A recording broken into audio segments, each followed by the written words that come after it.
Surgical strike और दुनिया भर में अलग थलग पड़ने से तिलमिलाया पाकिस्तान अब अपना गुस्सा भारतीय टीवी सीरियलों को बैन करके निकाल रहा है। पाकिस्तानी मीडिया नियंत्रक ने भारतीय चैनलों और कार्यक्रमों का प्रसारण करने वाली कंपनियों पर कार्रवाई करने की तैयारी कर ली है। अधिकारियों ने बताया कि कश्मीर के विवादित इलाके में भड़की हिंसा के बाद ये कड़ा कदम उठाया गया है। कश्मीर के दक्षिणी हिस्से में हिजबुल मुजाहिदीन कमांडर बुरहान वानी की मुठभेड़ में मौत के बाद से घाटी में हुई हिंसक झड़पों से तनाव बढ़ गया था। उड़ी सेक्टर में एलओसी के पास स्थित भारतीय सेना के स्थानीय मुख्यालय पर आतंकी हमले से रिश्ते बद से बदतर हो गए।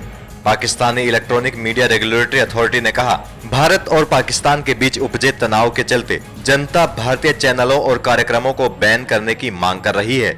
आपको बता दें कि पाकिस्तानी कानून के मुताबिक हर दिन 86 मिनट ही भारतीय चैनलों का प्रसारण किया जा सकता है, लेकिन भारतीय टीवी कार्यक्रमों की बढ़ती लोकप्रियता के चलते केबल ऑपरेटर नियमों की अनदेखी करते हैं। भारतीय डीटीएच सर्विस भी पाकिस्तान में मना है, लेकिन हकीकत में इसकी बिक्री लगातार होती है। अथॉरिटी का कहना है कि जो भी भारतीय चैनलों कार्यक्रमों को चलाकर नियम तोड़ता पाया जाएगा, उसका लाइसेंस निरस्त कर दिया जाएगा। अथॉरिटी की तरफ से कहा गया कि संबंधित कंपनी को कारण बताने और जवाब देने का भी मौका नहीं दिया जाएगा। 5 अक्टूबर के बाद इस तरह नियम तोड़ने वालों के खिलाफ सख्त कार्रवाई की जाएगी। भारत की तरफ से हुई सर्जिकल स्ट्राइक के बाद तमाम पाकिस्तानी सिनेमा घरों ने भी भारतीय फिल्मों की स्क्रीनिंग न करने का फैसला किया है। आपको बता दें कि इससे पहले भारत में भी पाकिस्तानी सीरियल पर बैन लग चुका है।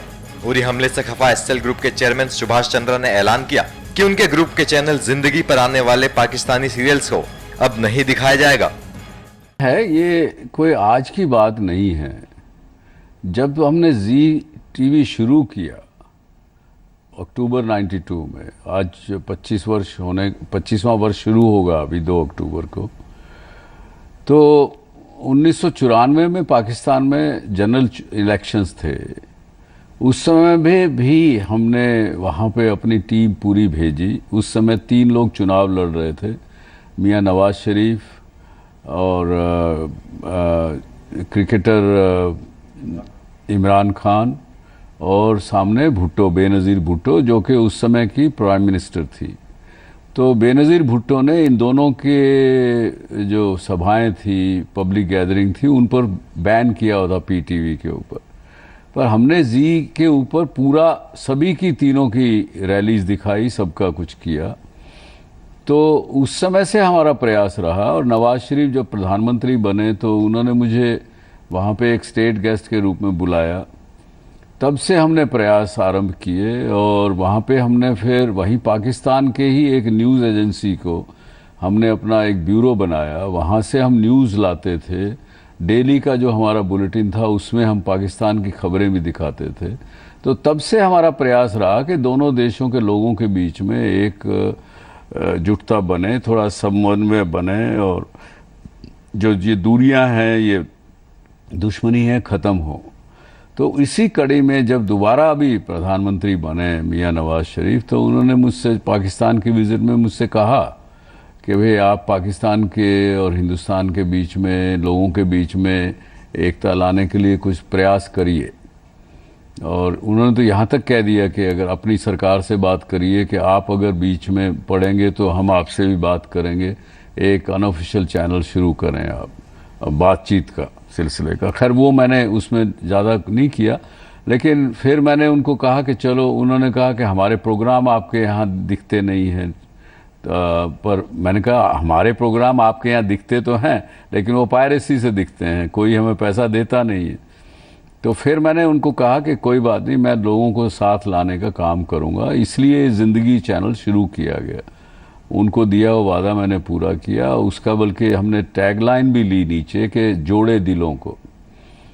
तो प्रयास जोड़े दिलों को किया। और इस बार हमने और भी प्रयास किया कि 10 फिल्में हमने बनाई भारत पाकिस्तान के बीच में। 5 डायरेक्टर वहाँ के लिए, 5 डायरेक्टर यहाँ के लिए। वो 10 फिल्में अभी रिलीज़ होने वाली हैं।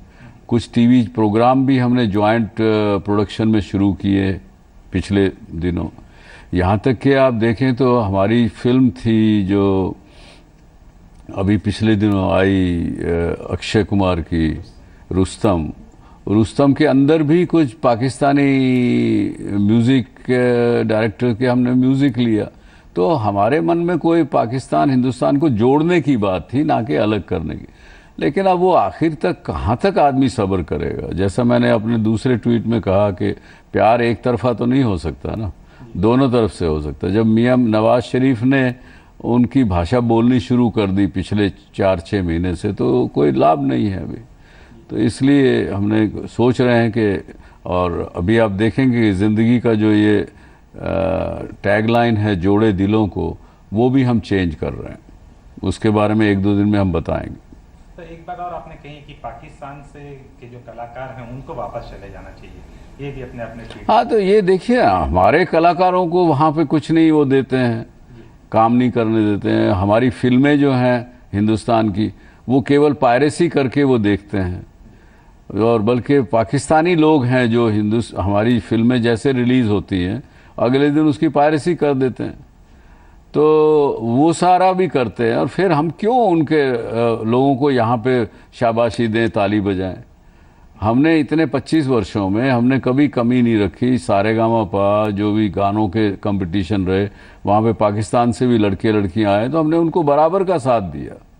ये अब नहीं चलेगा ये। तो इसलिए मैंने नारा दिया है कि they should go back. Why should we upload them, why should we, हमारे यहाँ कोई कमी है क्या आर्टिस्ट? आपको बता दें कि उरी हमले के बाद से तल्ख हुए भारत और पाकिस्तान के रिश्तों का ये एक और असर है।